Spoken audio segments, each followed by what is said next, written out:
Muito bem, meus irmãos e minhas irmãs, chegamos a mais uma pré-aula. Eu sou o seu professor Rafael Lincoln e você, nosso querido irmão e irmã, seja bem-vindo. Você é o nosso convidado a essa pré-aula Subsídio Teológico das lições EBD, primeiro trimestre de 2026. Estamos falando sobre o tema A Santíssima Trindade, o Deus único revelado em três pessoas. Hoje nós já estamos bem adiantados, estamos na lição de número 10, já tivemos 9 aulas e eu super recomendo que os irmãos e as irmãs deem uma passada, mesmo que você já tenha dado a aula. Muito bom se você revisar o conteúdo para assimilar, gravar, e isso obviamente vai enriquecer ainda mais as suas aulas nos próximos capítulos. Já de antemão quero convidar você a se inscrever aqui no nosso canal, ativar o sininho. Toda semana nós preparamos uma aula, um conteúdo exclusivo para vocês, para que a sua classe seja abençoada. Sem mais delongas, hoje nós estamos na lição de número 10, texto áureo se encontra em Joel 2:28, mas antes, o texto base é Espírito Santo, o capacitador. Lembrando, já falamos sobre o que é a Trindade, o mistério da Santíssima Trindade, se eu não me engano foram 2 ou 3 aulas. Depois nós falamos sobre a primeira pessoa da Trindade, o Deus Criador.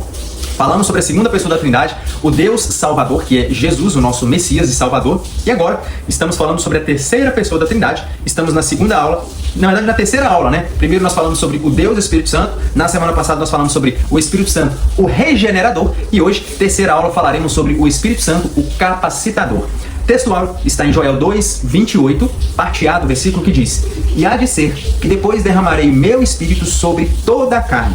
A verdade prática, o derramamento do Espírito Santo é uma promessa universal que capacita a igreja com poder para pregar o Evangelho. A leitura bíblica em classe, nós vamos ler 3 cartas ou 3 livros separadamente. Primeiro, Joel, capítulo 2, versos 28 e 29, que diz: E há de ser que depois derramarei meu espírito sobre toda a carne, e os vossos filhos e vossas filhas profetizarão, os vossos velhos terão sonhos, os vossos jovens terão visões, e também sobre os servos e sobre as servas, naqueles dias derramarei o meu Espírito. Agora, lá no Novo Testamento, Atos capítulo 2, versículos 1 a 4, depois nós leremos ali no capítulo 8, mas o versículo 1 até o 4 diz: Cumprindo-se o dia de Pentecostes, estavam todos reunidos no mesmo lugar, e de repente veio do céu um som, como o de um vento veemente e impetuoso, e encheu toda a casa em que estavam assentados. E foram vistas por eles línguas repartidas, como que de fogo, as quais pousaram sobre cada um deles. E todos foram cheios do Espírito Santo e começaram a falar em outras línguas, conforme o Espírito Santo lhes concedia que falassem. Agora, lá no capítulo 8 de Atos, versículo 14 ao 17, diz: Os apóstolos, pois, que estavam em Jerusalém, ouvindo que Samaria recebera a palavra de Deus, enviaram para lá Pedro e João, os quais, tendo descido, oraram por eles para que recebessem o Espírito Santo. Porque sobre nenhum deles tinha ainda descido, mas eram somente batizados em nome do Senhor Jesus. Então lhes impuseram as mãos e receberam o Espírito Santo. Agora, livro de 1 Coríntios, carta de 1 Coríntios, capítulo número 12, versos 4 a 7, diz o seguinte: Ora, há diversidade de dons, mas o Espírito é o mesmo. E há diversidade de ministérios, mas o Senhor é o mesmo. E há diversidade de operações, mas é o mesmo Deus que opera tudo em todos. Mas a manifestação do Espírito é dada a cada um para o que for útil. Caros irmãos e irmãs, nós vemos como que a promessa do Espírito Santo, ela foi real. Quando nós lemos na lição passada, Jesus ele falando, vou fazer a leitura aqui para os irmãos recapitularem. Quando ele diz assim, lá em João 3, ele diz...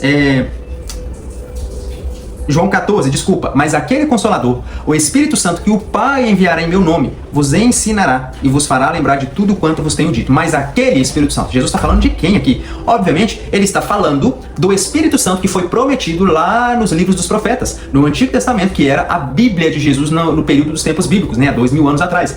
Então, quando Jesus ele fala essa afirmação, ele automaticamente estava remetendo à lembrança dos seus discípulos lá no texto de Joel. No tanto que o próprio apóstolo Pedro, quando ele capacitado e cheio do Espírito aqui em Atos capítulo 2, ele vai novamente reafirmar a apresentação desse texto, dizendo, hoje está se cumprindo a promessa que foi feita lá no passado, pelos nossos pais, lá no livro de Joel. Então, a permanência, permanece, né, digamos assim, válido para todos os que creem a promessa do Espírito Santo. Ela não é uma promessa vazia, não é uma promessa infiel, pelo contrário, não é uma promessa também que vai ser cumprida indiscriminadamente. O que é isso, irmão Rafael? Não é uma promessa que vai se cumprir sobre toda a carne, pelo contrário. é sobre todos aqueles que creem em Jesus. Senão seria simples, né? Todos seriam salvos, porque entendemos, biblicamente falando, que aquele que recebe o Espírito Santo, ele tem o selo de Deus, ele se torna propriedade exclusiva de Deus e naquele momento Deus passa a habitar nele. Mas infelizmente sabemos que nem todos o recebem, o confessam como único, suficiente Salvador. Então é uma promessa que ela é cabível a todos aqueles que servem a Cristo, que adoram a Cristo, que confessam ao nosso Senhor. Como nós aprendemos, o Espírito Santo, ele é Deus, ele é juntamente com o Pai e com o Filho, ele tem todos os mesmos atributos, ele merece, deve e obrigatoriamente precisamos adorá-lo, pois ele é Deus, e também ele é o capacitador do cristão, principalmente para o serviço no reino de Deus. Ou seja, não podemos fazer nada no reino de Deus pelas nossas próprias capacidades. Não é a minha força, não é a minha intelectualidade, não é a minha capacidade humana, a minha obra, o meu mérito no reino de Deus. Pelo contrário, é somente com a capacitação daquele que nos capacita, o Espírito Santo, que nós podemos, de fato, cumprir o propósito, a missão, o chamado que cada um de nós temos dentro do reino de Deus. Nessa lição, nós vamos aprender como o Espírito Santo ele distribui os dons, como ele conduz a igreja com essas manifestações sobrenaturais, e aí, dentro dessas manifestações sobrenaturais, como que ele promove a unidade, a santidade e o testemunho eficaz no mundo. Lembrando, aqui é uma curiosidade, depois eu aconselho os irmãos e as irmãs a buscarem um pouquinho mais de conhecimento sobre isso aqui que eu vou dizer, mas os nomes dados a Deus, muitas das vezes, é mal interpretado.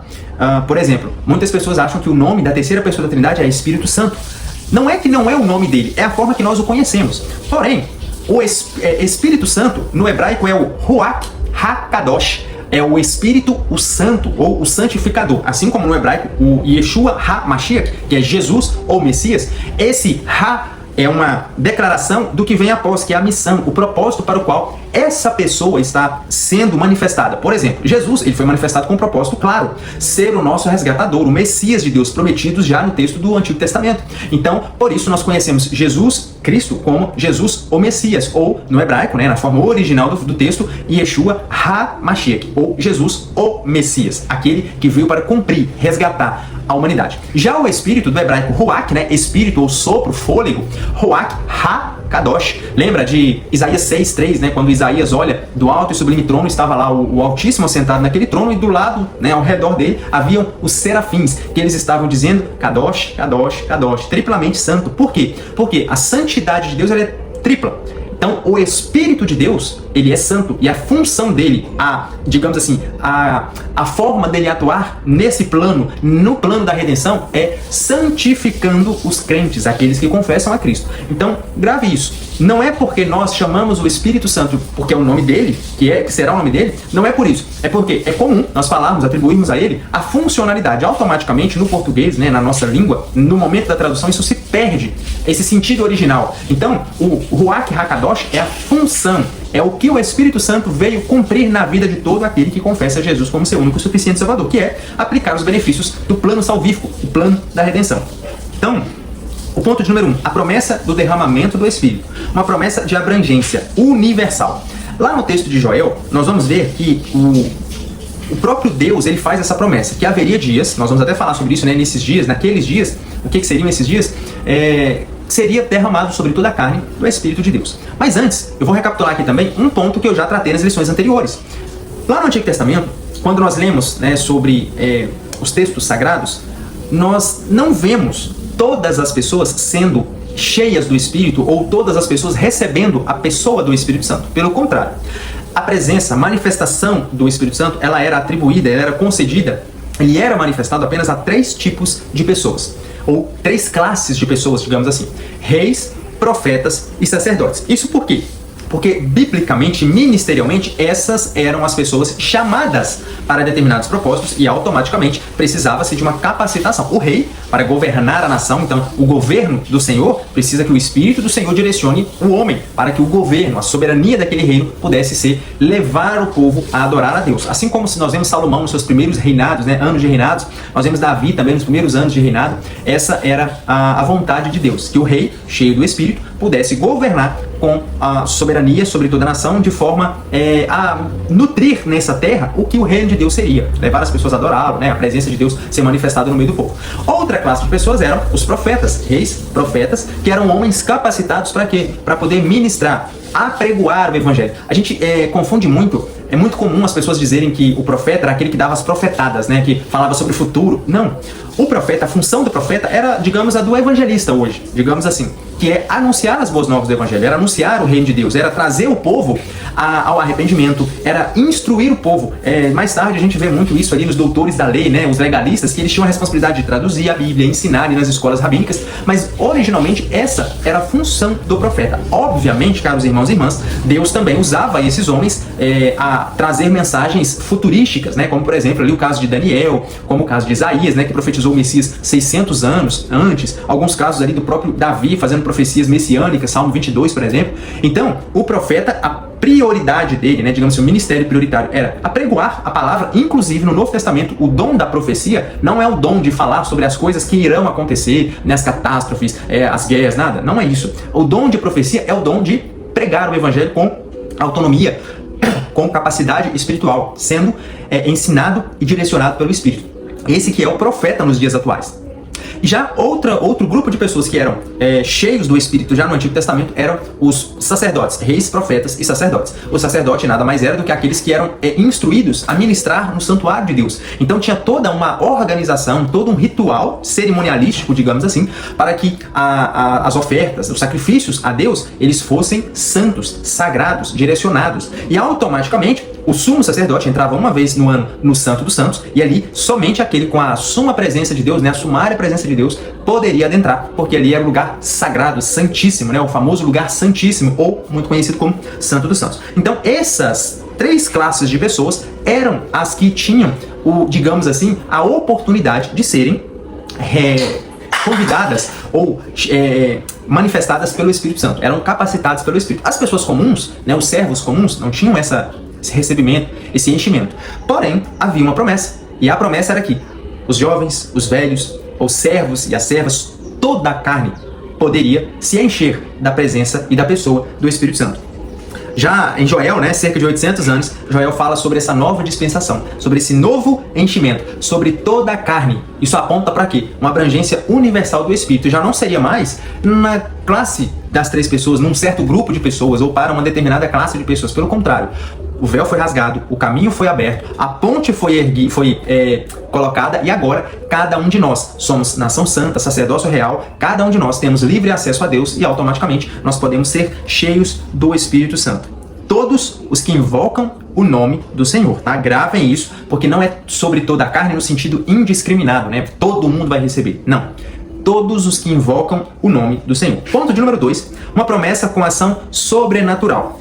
Nós vemos, irmãos e irmãs, que as profecias, os sonhos e as visões, elas vão revelar a atuação do próprio Deus no meio do seu povo, entre o seu povo. Foi sempre a vontade de Deus, sempre foi que Ele habitasse em nosso meio, né? Trazendo ali a sua presença, a sua pessoa, manifestando os dons, manifestando, né, tudo aquilo que seria atribuído a Deus, os milagres, as maravilhas, as manifestações visíveis do Senhor.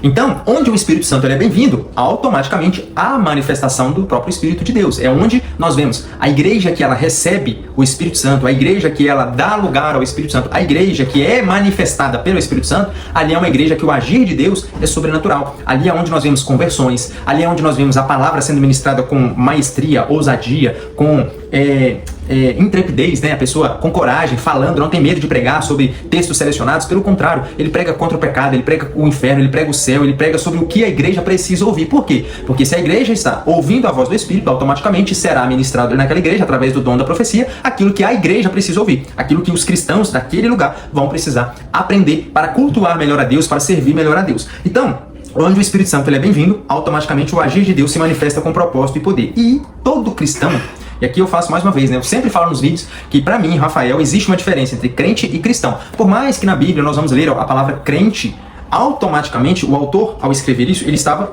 dizendo aquele que crê confiantemente, fielmente em Cristo, aquele que é um pequeno Cristo. Por isso, a palavra cristão, né, como nós vemos lá em Atos, capítulo 17, se não me falha a memória, onde os cristãos foram chamados, Atos 11, onde os cristãos foram chamados pela primeira vez de cristãos.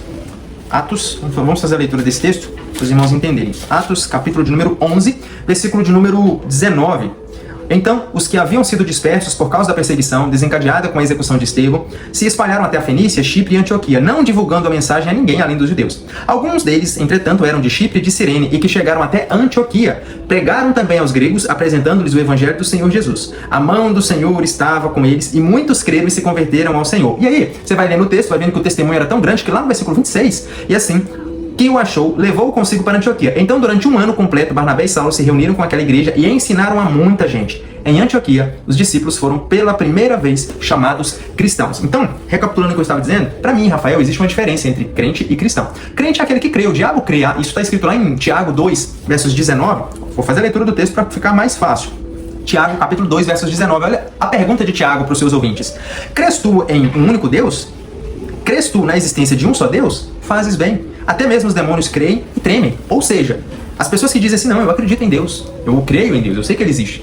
O diabo também crê, e muito mais do que nós, porque ele conhece a Deus. Então a Bíblia descreve que ele crê e estremece. Por esse motivo, crente é qualquer um que diz que crê. O diabo, muitas das vezes, é mais crente do que nós, ou muito mais crente do que muitos que dizem ser cristão, que se dizem ser crente. Agora, ser cristão é diferente. Ser cristão é aquele que tem Cristo na sua vida, que é iluminado pelo Espírito, é cheio do Espírito constantemente. Efésios 5,18, não vos embriagueis com o Espírito não vos embriagueis com o vinho que é contenda, mas enchei-vos do Espírito Santo. Ou seja, cristão é aquele que tem Cristo, imita Cristo, segue os passos de Cristo e independente das falhas, das quedas, dos passos que às vezes nós damos 2 para trás e 1 para frente, ainda assim nós nos arrependemos, nós confessamos e seguimos, olhando para o autor e consumador da nossa fé. Então, cristãos são esses. Por que eu estou fazendo essa separação? Porque onde, como eu disse, onde o Espírito Santo é bem-vindo, o agir de Deus se manifesta com propósito e poder. E é obrigação de todo aquele cristão cultivar uma vida de comunhão e santidade.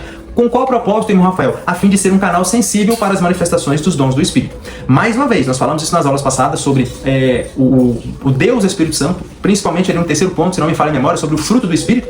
É comum que aquele cristão que serve verdadeiramente a Jesus, ele cultive uma vida de intimidade com Deus, uma vida de comunhão com Deus, automaticamente o fruto do Espírito vai ser visível, vai ser manifestado na vida dele com os seus 9 gomos, que são, digamos assim, os pontos que nós precisamos tratar para demonstrar ao próximo amor, temperança, bondade, benignidade, paciência, amor e tudo mais, o domínio próprio, e aí sim, com o fruto do Espírito sendo cultivado em nossa vida, uma vida de santidade, automaticamente as manifestações visíveis de Deus, como por exemplo os dons espirituais, ministeriais, eles vão ser manifestados em nossa vida. Ponto de número 3, uma promessa para os últimos dias. E como eu disse, é muito comum, lá nos textos do Antigo Testamento, fazerem referência a naqueles dias e nos últimos dias. Nós lemos textos assim. Naqueles dias, como o texto de Joel 2,29 diz, naqueles dias derramarei o meu Espírito, na, digamos assim, terminologia da Antiga Aliança, lá no hebraico, lá no livro da lei, as expressões referem-se à chegada do Messias e ao início dos eventos escatológicos. Ou seja,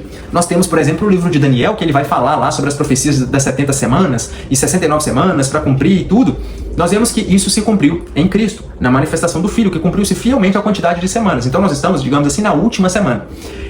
Já Joel, ele fala, naqueles dias derramareis do meu Espírito, ou seja, quais dias seriam esses? Na manifestação do Filho e também na dispensação dos últimos dias, que é o que nós vivemos. Ou seja, a manifestação do Espírito foi dada inicialmente quando? Quando Jesus, ele padeceu aqui nessa terra, morreu, foi elevado aos céus, e quem foi enviado no seu lugar? O Espírito Santo. Nesse momento, tanto que ele fala lá em Lucas 24:49, ficai, porém, em Jerusalém, até que do alto sejais revestidos de poder, em Atos 1:8, que seríamos testemunhas dele até os confins da terra, o Espírito seria manifestado, e em Atos 2 acontece a manifestação. Seria, como se disse, a inauguração efetiva dessa promessa, em Atos capítulo 2, começando ali com os 120 discípulos que estavam reunidos. Daí, até os dias atuais e até a consumação dos séculos, teremos esse evento de manifestação do Espírito na nossa vida. Então, é uma promessa que foi para os últimos dias, automaticamente. Após a vinda de Cristo e a sua ascensão, teríamos dias difíceis, porque ele profetizou dizendo que teríamos dias de perseguição, de guerras e tudo mais por causa do nome dele. E automaticamente, só com o poder e a capacitação do Espírito na nossa vida, nós podemos cumprir o chamado, o propósito e avançar no reino de Deus. Caso contrário, com as nossas forças, com as nossas capacidades, sejam elas intelectuais, físicas, infelizmente, meus irmãos e irmãs, nós não podemos avançar. Tudo porque nós precisamos de Jesus. Como ele disse lá em João 15:5, sem mim nada podeis fazer. Então, sem o poder capacitador do Espírito, do grego dunamis, esse poder, sem esse poder capacitador do Espírito, nós simplesmente ficamos estagnados. O reino de Deus não avança e não teremos eficácia ou eficiência no decorrer dos nossos dias. Então essa expressão, ela vai se referir, né, naqueles dias derramariam do Espírito, nesse período, né, tanto o início da vinda do Messias, quanto nos fins escatológicos, né, nos últimos dias. Pedro também, lá em Atos 2,17, ele vai fazer um paralelismo dessa passagem com o evento que estava acontecendo. Ele identifica o Pentecostes como o cumprimento inicial dessa promessa, né, naqueles dias. Atos capítulo 2, versículo 17, olha o que aqui Pedro, e automaticamente Pedro aqui já é o Pedro revestido do Espírito, capacitado do Espírito, porque antes ele não tinha essa perspicácia, essa intrepidez de falar com autonomia, com autoridade, mas aqui não. Ele se levanta, se posiciona entre todos os 120 e começa uma pregação poderosa de apresentação dos eventos que estavam acontecendo, principalmente da pregação da mensagem de Cristo e esse crucificado, e ele pregando arrebata em torno de 3.000 almas, ou seja, em uma única pregação, a sua primeira pregação visível após Atos 2, a manifestação do Espírito é tão grande que capacita Pedro a, em uma pregação, 3.000 almas se arrependerem, se converterem a Cristo. E aí, Atos 2,17, olha o que ele diz. Nos últimos dias, diz o Senhor, que derramarei do meu Espírito sobre todos os povos, os seus filhos e as suas filhas profetizarão, os jovens terão visões e os velhos terão sonhos. Sobre os meus servos e as minhas servas derramarei do meu Espírito naqueles dias, e eles profetizarão. Aqui ele está falando, muito diferente disso. O que está ocorrendo foi predito pelo profeta Joel. Atos 2:17, mas essa passagem está em Atos 2:16. É onde ele atribui o evento do que estava acontecendo ali ao que já havia sido predito pelo profeta Joel. Segundo ponto, o cumprimento, poder para testemunhar. Mais importante é uma das manifestações do Espírito na vida daquele que confessa a Cristo, não teria propósito nenhum se fosse só para ele ficar resguardado, protegido, né? Como diz o próprio Jesus lá na oração sacerdotal ou na oração de João 17, que ele fala: Pai, não os peço que os tire do mundo, mas que os livre do mal. Ali, a capacitação do Espírito não é para nos colocar dentro de uma bolha, dentro de uma redoma de proteção, pelo contrário, é para nos dar a capacidade de avançar com a luz em meio às trevas. Por esse motivo, o propósito prioritário de sermos capacitados pelo Espírito, cheios do Espírito, é simplesmente o de termos poder para testemunhar. Sem isso, você pode pregar, você pode usar argumentos, você pode postar versículos bíblicos, nada vai acontecer. Porque maior do que apenas falarmos das nossas palavras, das nossas intelectualidades, é quando nós vivemos e testemunhamos com poder do que o Espírito faz e fez na nossa vida. Então, ponto de número 1. O Espírito Santo veio com o poder do alto. Antes de usar a sua ascensão, Jesus ele assegurou aos discípulos que eles seriam revestidos de poder. Lembra lá de Lucas 24:49? Eis que sobre vós envio a promessa de meu Pai. Ficai, porém, na cidade de Jerusalém, até que do alto sejais revestidos de poder. O que ele estava dizendo aqui? Olha, ele sabia que os discípulos iriam passar por dias de perseguição após a sua ascensão. E foi o que aconteceu. No tanto que os discípulos, na sua grande maioria, eles começaram a fugir. Você vai ver que o agrupamento, né, de discípulos de Jesus, ele começa ali inicialmente com os 12. Desses 12, depois passa para 70, lá em Lucas 10, que ele divide de 2 em 2 e manda nas cidades apregoando. Depois, você vai ver que milhares de pessoas seguiam a Jesus. Porém, já no fim, né, cada um seguindo o seu caminho ali, principalmente em João capítulo 6, onde ele fala aquela famosa pregação, né? Vocês não querem ir também, não? Aí Pedro se levanta e fala: mas para onde nós iremos se só tu tens as palavras de vida eterna? E quando ele é perseguido, né, Jesus é preso, você vê que até os discípulos eles começam a se dissipar ali já no jardim do Getsemane, já começam a se dissipar. Marcos foge só com a túnica do corpo, Pedro, Tiago, todos eles se afugentam. E aí, andando de longe, cada um deles no seu mundinho, digamos assim, né, já com medo, alguns, como os discípulos de Emaús, eles já voltando para a sua cidade, mas vem Jesus e ele traz essa promessa: ficai, porém, na cidade de Jerusalém, até que do alto sejais revestidos de poder. E aí, em obediência a isso, né, depois que ele aparece, depois que ele se manifesta aos 12 novamente e a alguns discípulos, eles ficam ali reclusos dentro do cenáculo, né, principalmente em Atos 2, no dia da festa, e ali, reunidos em oração, unânimes, com um só propósito, eles são revestidos de poder. E aí, Paulo vai dizer que quando Jesus foi ressuscitado e ficou 40 dias aqui, lá em 1 Coríntios, Paulo vai falar que ele foi visto por aproximadamente 500 pessoas.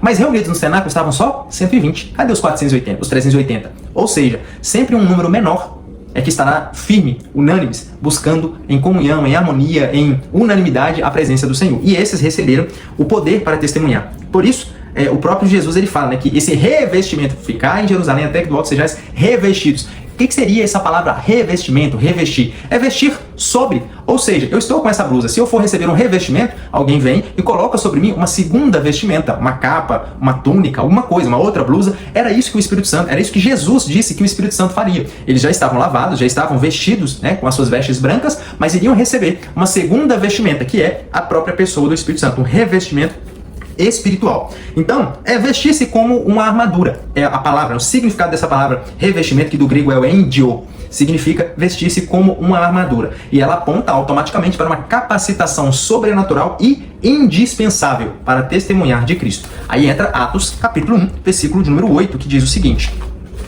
É um complemento de Lucas 24, 49, ele vai dizer o seguinte. Atos, capítulo 1, verso 8. Contudo, recebereis poder quando o Espírito Santo descer sobre vós. E sereis minhas testemunhas, tanto em Jerusalém, como em toda a Judéia e Samaria, e até aos confins da terra. Ou seja, começa ali no grupinho, né? Judéia e Samaria, depois Jerusalém, vai expandindo até os confins da terra. E essa palavra aqui de poder para testemunhar, como já foi dito, do grego dunamis, provavelmente você já viu alguma pregação onde o pregador ele vai usar essa palavra do grego, né, trazendo ali as referências do grego, que significa poder e tudo, mas a tradução da palavra poder é dunamis, é um poder sobrenatural, um poder não humano, não é com a minha força, é um poder da força de Deus. Não é apenas uma força para resistir o pecado, mas também ousadia para proclamar o evangelho. Ponto de número 2, os sinais da descida do Espírito Santo. Nós vemos, inclusive na semana retrasada, né, Deus e Espírito Santo, nós aprendemos que existem algumas figuras de linguagem, alguns tipos que são atribuídos à pessoa do Espírito Santo. Fogo, água, óleo, o vento, a pomba, são alguns exemplos. E aqui no evento de Atos 2, nós vamos ver dois dessas figuras, essas metáforas, nesses tipos que são atribuídos ao Espírito Santo. O primeiro deles é o vento, né? Foi ouvido como um som de um vento veemente e impetuoso. E também vimos línguas repartidas como que de fogo. Então, ó, vento e fogo. O vento ele vai trazer a ideia de que purificação da presença criadora de Deus, né? O vento, você não consegue ver, mas você sabe que ele está ali. Você sente ele na sua vida. Então isso é a presença de Deus no meio daquele povo, no meio dos discípulos. E o fogo sempre está atribuído ou ligado, interligado à purificação, à consagração, a estar preparado para o ministério. E claro, irmãos e irmãs, que esses símbolos, essas figuras de linguagem, não são repetidas em todas as manifestações do Espírito. Claro, Atos 2 foi o início, o marco do nascimento da igreja, da capacitação da igreja, da inauguração, do recebimento do Espírito, do cumprimento da promessa. Então foi um evento único e ponto final. Nem toda manifestação do Espírito vai ter essas mesmas características. Aqui foi um evento solene e único. Aconteceu uma única vez na história da igreja e ponto final. Foi o marco inicial. Da mesma forma, quando Salomão ele inaugurou o templo lá em 2 Crônicas, lá no livro de Reis, 2 Reis, se não me falha a memória, ele faz o quê? A presença de Deus se manifestou de tal forma que a Shekinah foi vista e sentida por todas as pessoas ali reunidas.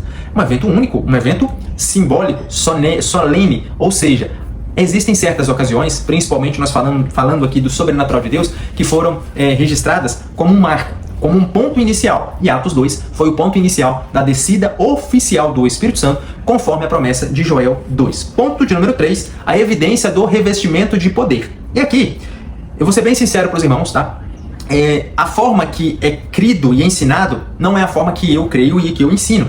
Porque aqui o autor, e é muito comum no pentecostalismo ensinar que a evidência de que uma pessoa é cheia do Espírito Santo é o falar em línguas. Eu não tenho esse ponto de vista. Biblicamente falando, eu vejo que a pessoa que recebe a Cristo como seu único, suficiente Salvador, ele ali naquele momento ele recebeu o Espírito Santo. O Espírito passa a habitar nele, ele passa a ser propriedade de Deus, ele é selado. E eu quero ler apenas um texto para a gente poder prosseguir, para os irmãos entenderem. Não existem biblicamente falando, eventos que definem se uma pessoa ela é batizada no Espírito Santo ou não. Tem pessoas que não são batizadas do jeito que é ensinado aqui, como na lição, né, que a pessoa não falou em línguas, então ela não é batizada. Pelo contrário, eu conheço pessoas que são cheias do Espírito Santo, mas nunca falaram em línguas. Mas ela tem o fruto do Espírito, elas são usadas de outras formas ministerialmente, em dons espirituais, de forma de pregar a palavra com ousadia, com intrepidez, com veemência no texto, com integridade do texto, fidelidade no texto. Enfim, muitas são as inúmeras formas do Senhor agir, mas aqui em Efésios, capítulo de número 4, vou ler apenas um texto, mas já tem aqui 1 Coríntios 12, também vai falar sobre isso. Efésios, capítulo de número 4, versículo de número 4, diz o seguinte, olha só. Vou ler o versículo 1 para os irmãos entenderem. Aqui vai falar sobre a unidade da igreja, até quando Paulo fala sobre a divisão dos ministérios, né, os 5 ministérios, que é versículo 11, né, profetas, evangelistas, pastores, mestres e apóstolos. Ele diz o seguinte, versículo 4 adiante, mas eu vou ler do versículo 1. Portanto, eu, prisioneiro no Senhor, suplico-vos que andeis de modo digno para com o chamado que recebestes, com toda a humildade e mansidão, com paciência, suportando-vos uns aos outros em amor, procurando cuidadosamente manter a unidade do Espírito no vínculo da paz. Aí olha o versículo 4. Há um só corpo e um só Espírito, da mesma forma que a esperança para a qual fostes chamada é uma só. Há um só Senhor, uma só fé, um só batismo, um só Deus e Pai de todos, que é sobre todos, por meio de todos e em todos. E a cada um de nós foi concedida a graça conforme a medida repartida por Cristo. E aí nós vamos entrar num outro ponto, que é exatamente o que eu quero dizer. Tem muitos irmãos, e eu já presenciei, já congreguei, participei de grupo de pessoas que achavam que por falar em línguas eles eram melhores do que os outros, daqueles que não falavam. Mas lê do engano, irmãos. Na vida cristã, o que define se nós somos verdadeiramente, genuinamente discípulos de Jesus, não é se eu falo em línguas ou se eu falo múltiplas línguas. Pelo contrário, é se eu vivo uma vida reta diante dele, obedecendo os seus princípios. O Espírito Santo, que está selado em nós, sabe o que ele vai nos fazer? Primeiro, ele vai tratar a nossa vida, o interior. Então, eu falo línguas estranhas, mas eu falo mal dos irmãos. O Espírito Santo não está aí. Eu falo muitas línguas, inclusive fofoca sobre todo mundo. O Espírito Santo não trabalha nisso. Então, o que eu quero dizer? Antes do dom espiritual de falar em línguas, nós temos o fruto do Espírito. E eu já expliquei isso na aula passada, o Espírito Santo regenerador. É muito comum as pessoas confundirem e desordenar o processo lógico. Deus ele é um Deus de ordem e de essência. 1 Coríntios 14 vai falar sobre isso. Automaticamente, antes de Deus lhe conceder dons, ele vai lhe conceder fruto. Mas o fruto é algo a ser trabalhado. Eu aceito a Cristo e estou cheio, carregando um monte de problemas, de pecados, de traumas, de coisas que precisam ser tratadas. Se eu não trato isso, como Deus vai me usar? De forma poderosa e soberana. Eu acredito que Deus pode usar, me conceder o dom? Pode. Eu não tenho sombra de dúvida. Mas dentro de um processo lógico, antes dele me dar, por exemplo, o dom de falar em línguas, ele vai me ajudar a controlar a minha língua. Senão não adianta nada. Dentro da igreja eu falo línguas, mas fora da igreja eu falo mal de todo mundo. Eu fofoco sobre todo mundo. Eu não controlo a minha língua. Eu lanço palavras que ferem, que matam as pessoas, que matam os meus entes queridos. Porque tem muitas pessoas feridas e que são desigrejados ou que estão fora da igreja, deixaram de caminhar com Cristo porque foram mortos ou assassinados, digamos assim, com palavras. Então, o que eu quero dizer? Antes de Deus, logicamente, de forma ordenada, cronológica, antes de Deus me conceder os dons, biblicamente falando, ele nos concede ou ele trabalha em nós para que em nós opere o fruto do Espírito, tá? Então, era isso que eu tinha para falar aqui nesse ponto, porque aqui é muito comum, né? Algumas denominações, alguns meios teológicos defenderem a ideia de que uma pessoa, a evidência de que ela é batizada no Espírito Santo é que ela fala em línguas. Eu não creio dessa forma, mas respeito quem crê. Eu vejo biblicamente, de outra forma, como foi explicado aqui, biblicamente eu vejo que a pessoa que aceita, confessa, se arrepende e converge os seus caminhos em direção a Cristo, essa pessoa, no momento da conversão, no momento do arrependimento, ele automaticamente, ele é regenerado, ele é adotado e ele é selado com o Espírito Santo. E a partir daquele momento o Espírito habita dentro dele, o conduzindo a produzir fruto para o reino e para a glória de Deus. Último ponto, ponto de número 3, a continuidade do derramamento do Espírito Santo. Como eu disse, né, comecei lá no ponto 1 falando que lá no Antigo Testamento, nos tempos bíblicos, nos tempos primevos, como diz a minha esposa, a continuidade do derramamento do Espírito era em 3 classes: reis, profetas e sacerdotes. Hoje, isso é em cada um daqueles que confessam e invocam o nome do Senhor. A extensão da promessa do Espírito. Pedro, quando ele está ali em Atos 2, apregoando aos seus ouvintes ao arrependimento, trazendo a mensagem do arrependimento, ao batismo nas águas, ele lhes assegura: recebereis o Espírito Santo. Ou seja, Pedro está dizendo o seguinte, meus irmãos, vocês já ouviram falar da história do Jesus, né? Que até esses dias atrás os nossos pais mataram. Vós mesmos estavam ali acusando ele, né? Preferindo soltar Barrabás. Então, esse mesmo Jesus que vocês acabaram de matar, ele ressuscitou. Ele veio, ressuscitou, foi elevado aos céus, trouxe para nós o Espírito Santo. Se vocês confessarem ele como o seu único e suficiente Salvador, batizarem pelas águas, né? Passarem pelo batismo, esse dom do Espírito Santo, ele será lhes concedido. Ou seja, continuidade, não vai ser só para os reis, para os profetas, para os sacerdotes, para vocês também existe essa continuidade da promessa que foi dita pelo profeta Joel. Ponto de número 2, o Espírito opera com diversidade e unidade. Há diversidade de dons, mas o Espírito é o mesmo. Isso está em 1 Coríntios capítulo 12, versículo 4. Essa palavra, ou esse termo diversidade, ele aponta para a variedade de dons, operações e ministérios. Por exemplo, lá em 1 Coríntios capítulo 12, nós temos 3 grupos de 3 dons cada um. Então são 9 dons espirituais ali registrados em 1 Coríntios, em 3 grupos, né?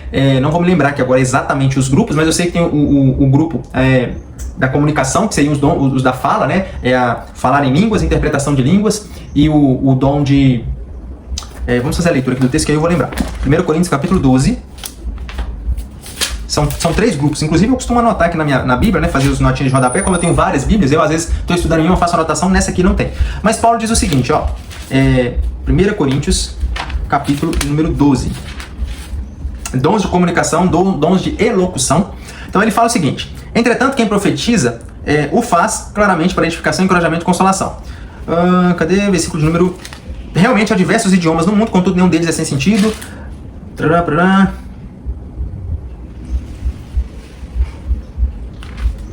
Nossa, eu estou no capítulo 14, desculpa, irmãos. É o capítulo 12, quanto aos dons espirituais. Ele vai falar o seguinte, ó: existem diferentes tipos de dons, versículo 4, mas o Espírito é o mesmo. Existem várias formas de ministérios, mas o Senhor é o mesmo. E há diversas maneiras de atuação, mas é o mesmo Deus quem efetua tudo em todos. A cada um, contudo, é concedida a manifestação do Espírito com a finalidade de que todos sejam beneficiados. E aqui já cai por terra essa ideia de que, não, eu recebi o dom, eu sou melhor do que fulano de tal, do que irmão, ou irmão melhor do que o outro. Não. O dom espiritual não é para benefício próprio, para autoproclamação, para vanglória. Pelo contrário, quem recebe o dom do Espírito Santo deve ser humilde. Ele deve ser submisso. Sabe por quê? Porque o dom, se ele foi concedido a você, meu irmão, minha irmã, é porque Deus viu que em você há a possibilidade de avançar no reino. Ele viu que você tem a capacidade de administrar esse dom para que as boas novas sejam anunciadas, para que o reino de Deus possa avançar, e aí automaticamente, ao invés de se auto-vangloriar ou de se auto-promover porque você se acha melhor do que o outro, não. Você precisa se submeter. Então aqui ele vai falar o seguinte: a cada um contém, né, pelo Espírito a um é dada a palavra da sabedoria, a outro pelo mesmo Espírito a palavra do conhecimento, e a outro pelo mesmo Espírito é outorgada a fé, e a outra pelo mesmo Espírito dons de curar, a outro poder para operar milagres, a outra profecia, a outro discernimento de espíritos, a outro variedade de línguas, e ainda a outra interpretação de línguas. Então aqui, ó, os dons de elocução ou de comunicação nós temos o de variedade de línguas, interpretação de línguas e também o de profetizar. Vou colocar aí para os irmãos, porque tem essas classificações, né? Quando nós estudamos os dons espirituais, existem as classificações dos dons, aonde que eles se enquadram. E aí, isso falando de 1 Coríntios, mas nós temos também lá em Efésios, nós temos em Romanos capítulo 12. Não são apenas os dons espirituais de 1 Coríntios 12 que existem. Existem outros dons também. Inclusive o dom de misericórdia, o dom de contribuição, de administrar, o dom de caridade, vários outros dons. Outro ponto é o terceiro e último ponto. Isso, terceiro e último ponto. O Espírito distribui dons com propósito. Os dons, né, que os dons espirituais, que é o charisma, ou carisma do grego, eles não são para ostentação pessoal, como foi dito. Não são para auto-vanglória, mas sim para que o reino de Deus avance. O próprio Espírito, ele é quem distribui conforme a necessidade. Então, por exemplo, vou criar uma situação aqui para os irmãos e as irmãs entenderem. Digamos que na sua igreja, na sua comunidade, existe uma falta de exposição bíblica, coerente, exegética, hermenêutica e correta das Escrituras. Ali se fala, vou pregar aqui, mas fala qualquer coisa, e esse qualquer coisa não tem nada a ver com relação do texto. Como diz o reverendo Hernando Dias Lopes, ele diz o seguinte, que o pregador, ele entra, ele lê o texto, ele sai do texto, foge do texto e nunca mais volta para o texto. Um exemplo: se na sua igreja existe essa carência e você se dedica, labuta no estudo das Escrituras, tenha certeza, possivelmente Deus vai te usar naquilo que a sua igreja necessita, que é o dom de profecia, o dom de anunciar o Evangelho, porque se você se dispõe a aprender das Escrituras e a sua igreja tem a necessidade de quem exponha, ensine as Escrituras, automaticamente você é colocado na brecha, entra nessa posição e Deus lhe concede o dom para ministrar a palavra. Agora, um outro exemplo: digamos que na sua comunidade exista uma pessoa que está enferma, está adoentada, acamada, e você tem buscado em oração, a pessoa também tem buscado em oração, e naquele momento aprove ao Espírito de Deus usar a sua vida para que em uma oração, em uma imposição de mão ou em uma visita, você